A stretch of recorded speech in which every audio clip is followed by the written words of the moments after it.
Hi. So today we're on Matthew chapter 23 to 24.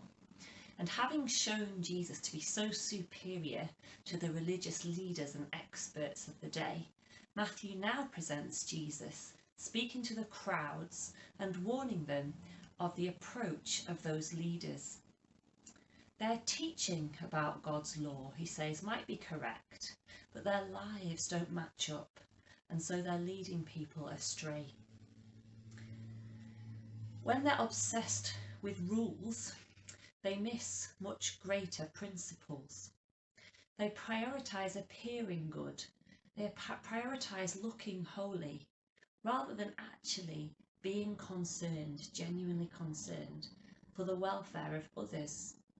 And as we think about this today, it's worth asking ourselves the question, how might we find ourselves doing something like this?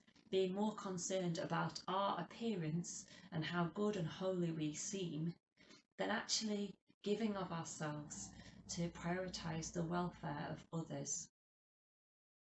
In their passion, these religious leaders, they were also mistreating those who expose error and model God's ways.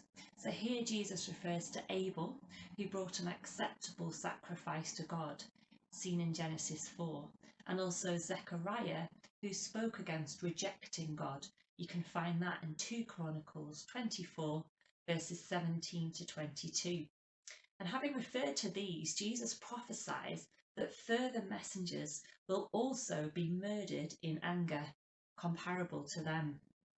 We know that Jesus himself would be, whilst providing the ultimate acceptable sacrifice on the cross. And then not many years later, Stephen, the first recorded martyr, would be stoned for bringing God's word. It's interesting to compare what Stephen says in Acts 7, 51 to 53, with Jesus' words here in Matthew chapter 23 and verses 29 to 32. The fledgling church would then be scattered by persecution, as we read in Acts 8. This is the kind of impact that the approach of these religious leaders would have, and that Jesus was warning against. So now we move on into Matthew chapter 24, and this chapter opens with Jesus' disciples pointing out the grand temple buildings, and Jesus prophesies that they will be destroyed, perhaps associating this with the Messiah's ultimate rule and reign, something that they would expect of God's sent one.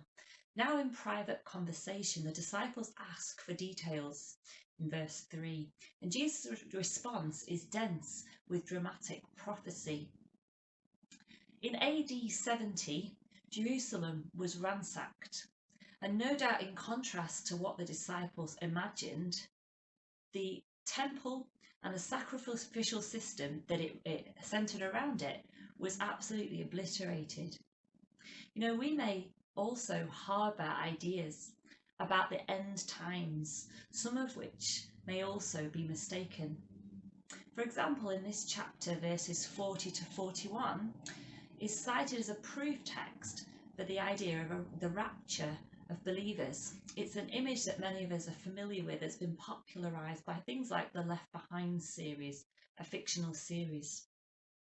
Now, as Ben Witherington, a theologian, points out, he says that where it says in the days of Noah, as referenced in this text here, to be left behind was to be saved by God from the flood. It was actually a desirable thing. If you check in Bible versions, the Amplified Bible, I think, brings clarity. It says one will be taken and one will be left, and it adds in brackets there, for judgment. So one will be taken for judgment and one will be left. This challenges some of what we've thought the passage to mean, and misinterpretation can create unhelpful applications. So if we expect to be whisked off to some ethereal bliss, somewhere else that kind of gets rid of the world, we might treat creation as though it's disposable. It's worth thinking carefully as we read God's word. So what would I want to bring out of these passages, this passage today? The Gospel writers set out their accounts very intentionally. So it's really important to carry forward the lessons of one chapter into another.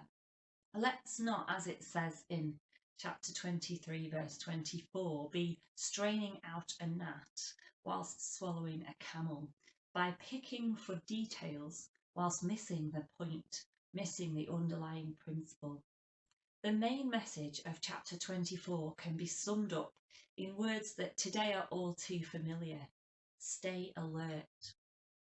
Jesus affirms that he will indeed come in power. There will be an end to this age, and there will be clear differentiation between those who belong to God through Jesus and those who do not. Another quote from Ben Witherington that I think is really helpful here is that God reveals enough about the future to give us hope, but not so much that we do not have to live and walk by faith day by day. So whatever it all looks like, in verse 13 here it says, the one who stands firm to the end will be saved. But let's remember how dangerous it is to determinedly nail the details and try to make everyone conform. Let's remember that the most ardent in religious conviction, thinking of Saul, later Paul, who was one of these Pharisees, the most ardent in religious conviction, in standing firm in what they think is right, can go on the rampage against those who truly carry the good news of God's kingdom. As we continue to read the Gospels, and in our desire to understand what is to come and understand how best to serve God, let's not be those who try to nail the details and make others conform. Let's instead be drawing continually closer to Jesus and allow him by his Spirit to teach us his way of self-giving love.